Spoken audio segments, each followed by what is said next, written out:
Right now, your body is covered in these microscopic geographical clues. It's actually wild. Oh, absolutely. It's like a landscape. Yeah, and a doctor who really knows how to look at, say, the exact angle of a single skin ulcer can tell you whether your nerves are dying or if you have an underlying tuberculosis infection. Right, and that's without an MRI, without a blood test. Exactly. Just their eyes and, maybe you wouldn't say. Yeah. So today, we are doing a deep dive into a highly detailed set of clinical medical notes. And these notes focus entirely on the physical examination of surface lesions and salivary glands. Which is it's something we don't talk about enough anymore. No, we really don't. It strips away all the screens and the algorithms we usually rely on for medical certainty today. Our mission here is to decode the secret, interconnected language of the human body.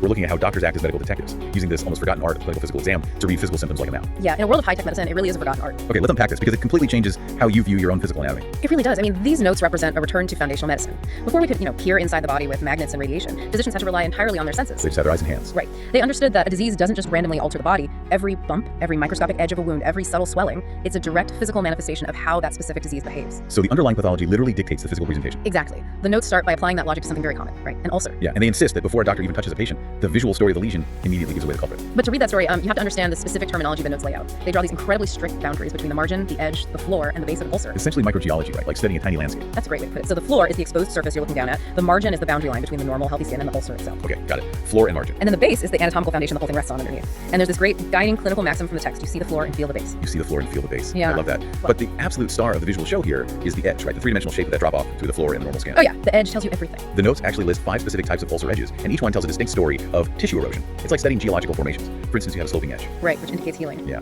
If you picture a gentle sandy beach meeting the water, that sloping angle tells you the new skin is gently growing back down the slope to cover the exposed floor. It's a very peaceful process, structurally speaking. But then, in stark contrast, you have a punched out edge, and that looks like a violent, perfectly vertical crater. The notes link this to neurological issues like diabetic or syphilitic ulcers. And the reason for that vertical crater appearance comes down to ischemia. Ischemia. Yeah, it's a severe lack of blood flow, usually combined with nerve damage. So in a diabetic foot ulcer, for example, the tiny capillaries that feed the skin have degraded. So blood supply is just gone. Right. The tissue isn't slowly fighting a localized battle against an infection. It's simply dying off because the supply lines have been cut. When the tissue dies from lack of oxygen, it just drops away in a clean vertical line. Wow. And then you get into the shapes that sound like they belong in a horror movie. Like the undermined edge where the skin overhangs the floor, like a cliff eroded underneath by a river. The notes specifically flag this for tuberculosis. Yes, that's a classic sign. And there's the rolled up edge, which they associate with basal cell carcinoma. And finally, the averted edge, where the tissue is literally turning outward and spilling over the normal skin, pointing to squamous cell carcinoma. But, wait, so just by looking at the specific geometry of a skin edge, a doctor can immediately distinguish between tuberculosis and a skin cancer. What's fascinating here is why that visual presentation is so incredibly accurate. Yeah, because it feels a bit like reading tea leaves, to be honest. It would be if they were isolated from context, but the physical shape is a direct reflection of the underlying pathology and how the disease destroys tissue. Take that undermined edge of tuberculosis you mentioned. The cliff overhang. Exactly. Why does it create an overhanging cliff? It's because the tuberculosis bacteria thrive in the subcutaneous tissue. That's the fat and connective tissue under the skin. Oh, I see. So the bacteria destroy that underlying fatty layer much faster than they destroy the surface epidermis. The surface skin is just left hanging over this empty, cavernous pocket. So the disease is literally hollowing out the ground beneath the skin. It is. The shape is the footprint of the bacteria's dietary preference. And if you contrast that with the averted edge of squamous cell carcinoma, Oh, it's spilling outward. right, that cancer is characterized by rapid, uncontrolled cellular proliferation. The cancer cells are multiplying so aggressively that they physically run out of room. So they just push up and out. Exactly. They spill over the healthy margin. The visual footprint isn't an optical illusion, it's the physical reality of rapid mitosis. That makes so much sense. But seeing the destruction on the surface only gives you half the story. If the maxim is you see the floor but you feel the base, then to know if a disease has truly taken root, doctors have to physically test the foundation. They have to dig deeper, literally. Right, which requires transitioning from our eyes to our hands and ears. And obviously the absolute necessity of wearing gloves for palpation is heavily stressed in the notes. Oh, definitely. Gloving up is step one. Because then the physician must press down through the floor of the ulcer to feel the base for consistency. And they're checking if it's indurated, meaning hardened or nodular or thick. But the most crucial part seems to be whether it's fixed to the underlying structures. Like if you try to wiggle the ulcer, does it glide over the muscle or is it anchored down? That anchored is a massive diagnostic split. A benign lesion usually sits entirely within the skin layer, so it moves freely. Okay. But malignant cancers send microscopic tendrils, like roots, down deep into the fascia, the muscle, and sometimes even the bone. Oh wow, so if it feels bolted down, you are physically feeling the invasive nature of the cancer. You are. And they also test the membrane on top. Does it scrape off easily? Does it bleed on touch? Probing? And the tools they use for this physical testing are surprisingly primitive. We're talking about diagnosing potential malignancies, but for measuring a skin ulcer, the note suggests a standard foot ruler. Very high tech. Right, and for an ulcer inside the mouth, a wooden tongue depressor that the doctor has manually marked with centimeters using a pen. It's brilliant in its simplicity, though. A sterile, pre-marked wooden stick in the mouth gives you the precise millimeter dimensions of a lesion just as effectively as some expensive laser caliper. And it helps them determine the cause, right? Like, is it traumatic, malignant, or neurological?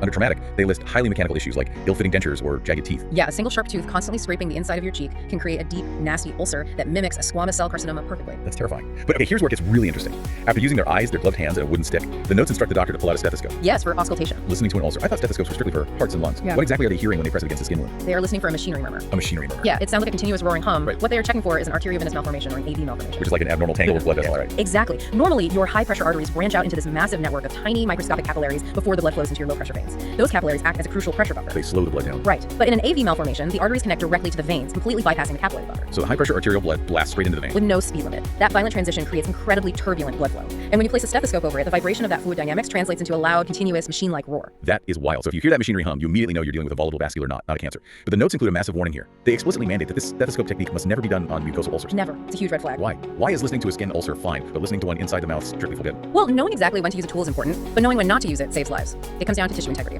Epidermal skin is tough. It has a thick layer of keratin. Mucosal tissue, like the lining of your mouth, is incredibly thin and delicate. Right. And an AV malformation is a pressurized, fragile tangle of abnormal vessels. If you take a hard metal stethoscope bell and press it firmly into a mucosal AV malformation inside the mouth. Oh no, the mechanical pressure alone could rupture it. Exactly. You would trigger a massive, high-pressure arterial bleed right into the airway. You'd instantly turn a routine exam into a catastrophic emergency. Precisely. Okay, so that fragility is a localized problem. But the sources now pivot to something that seems local, but it's actually massive systemic alarm bell swelling in the salivary glands, specifically the parotid and submandibular glands. The parotid gland is a fascinating piece of anatomy. It's the largest of your salivary glands, sitting just in front of your ear and draping down over your jawline. If you're listening to this, reach up right now and press on your cheek just in front of your earlobe. That is the territory we were talking about. And in clinical medicine, the parotid is notorious for being a systemic crossroads. Yeah, the notes start with the history of a parotid swelling. They ask, is it asymptomatic, progressive, painless? Does it fluctuate in size after eating? Which makes sense. But then the questions get bizarre, They cast a very wide net. to say the least. If I go to the doctor with a swollen cheek, I'm expecting them to look at my mouth. But these notes are telling them to ask about my joint pain, severe dry eyes, xerophthalmia, and if I'm taking contraceptive pills or antithyroid drugs. It seems totally disconnected. It really does. I mean, I sort of liken the parotid gland to a car's check engine light. It's a dashboard warning for a problem deep inside the engine. If we connect this to the bigger picture, that analogy is perfect. The glandular system sits at the intersection of entirely different medical fields: rheumatology, endocrinology, immunology. So knowledge of the whole body is required to treat a single lump on the face. Exactly. Take Sjogren's syndrome, for example, which the notes heavily emphasize. It's a systemic autoimmune disease. Your immune system gets confused and starts producing autoantibodies that specifically target your body's own moisture-producing glands. So it attacks the parotid gland, causing that swelling in the cheek. Yes, the inflammation makes it swell. But those same antibodies are circulating everywhere. They attack the tear ducts, causing xerophthalmia or dry eyes. They attack smaller salivary glands, causing xerostomia or dry mouth. Right. And because the immune system is highly cross-reactive, they can even target the filtering units of the kidneys, causing glomerulonephritis. Or you might see joint pains from gout or reactionary lymphadenopathy from scalp lesions. So a painless swelling in your cheek is the thread that unravels a whole body crisis. And that explains the medication questions too. Because drugs circulate systemically, a hormonal shift from a contraceptive pill can actually manifest as a lump on the side of the face. Yes. And for the submandibular gland, which is under the jaw, they check for dental pain, nasal obstruction, or bleeding. Because the parotid gland is a systemic alarm bell, physically examining it requires the doctor to go on this wild anatomical scavenger hunt, looking in completely unexpected places. The geography of the head and neck is incredibly crowded. Yeah, the notes say they have to inspect the parotid duct orifice in the mouth and palpate for salivary stones. And then there's bimanual palpation. That's where it gets really hands-on. Right. The doctor has to push the tonsil medially towards the center of the throat and feel for a bulge in the lateral wall of the oropharynx. So to figure out what's wrong with the side of my face, you have to reach into my throat and push on my tonsils. This raises an important question about how we visualize our anatomy. We tend to think of the cheek and the throat as completely separate rooms in the house, but the parotid gland has a deep lobe that wraps around the back of the jawbone and extends inward near your throat. Oh, so if a mass grows there, it doesn't push outward where you can see it. Exactly. It grows inward, mechanically displacing its neighbors. It pushes the wall of the throat and the tonsil inward. When the doctor feels the tonsil bulging, they are diagnosing the cheek by feeling the architectural displacement of the throat. They also perform a salivary massage to check glandular output. But the weirdest part for me was the ear connection. The notes mandate checking the ears. An infection of the pinna, the outer ear or the auditory canal, can enlarge a parotid lymph node, It's all about the drainage plumbing. The lymphatic fluid from your outer ear naturally drains downward, directly into the preauricular lymph nodes. which are located inside the parotid gland. Right, so an ear infection causes the nodes inside the parotid to swell massively. The parotid tissue itself is completely healthy, it's just housing the lymph node that's fighting the ear's battle. And the notes mention one more ear connection, a glomus tumor. A tumor in the ear can actually push the parotid gland outward. Yeah, a glomus tumor is a vascular mass in the middle ear. The skull is rigid, right? So if a tumor expands in that tight bony box, it has to find an exit. It pushes outward and literally shoves the parotid gland forward into the cheek. That is just incredible. The doctor looks at a huge bulge on the jawline, but the real culprit is a tumor hidden inside the skull, pushing the jaw out of the way. Exactly. It really highlights how tightly packed that real estate is. Well, just summarizing the incredible journey we've been on today, from reading the geographical edges of a skin ulcer to determine if it's tuberculosis or a healing wound, to using a stethoscope to listen for a machinery murmur in a vascular knot. And of course, discovering how a swollen cheek can secretly reveal gout, Sjogren's syndrome, or an ear tumor. Right, it's a lot to take in. Mhm. But for you, the listener, I think the biggest takeaway is that the human body is a masterclass in interconnected design.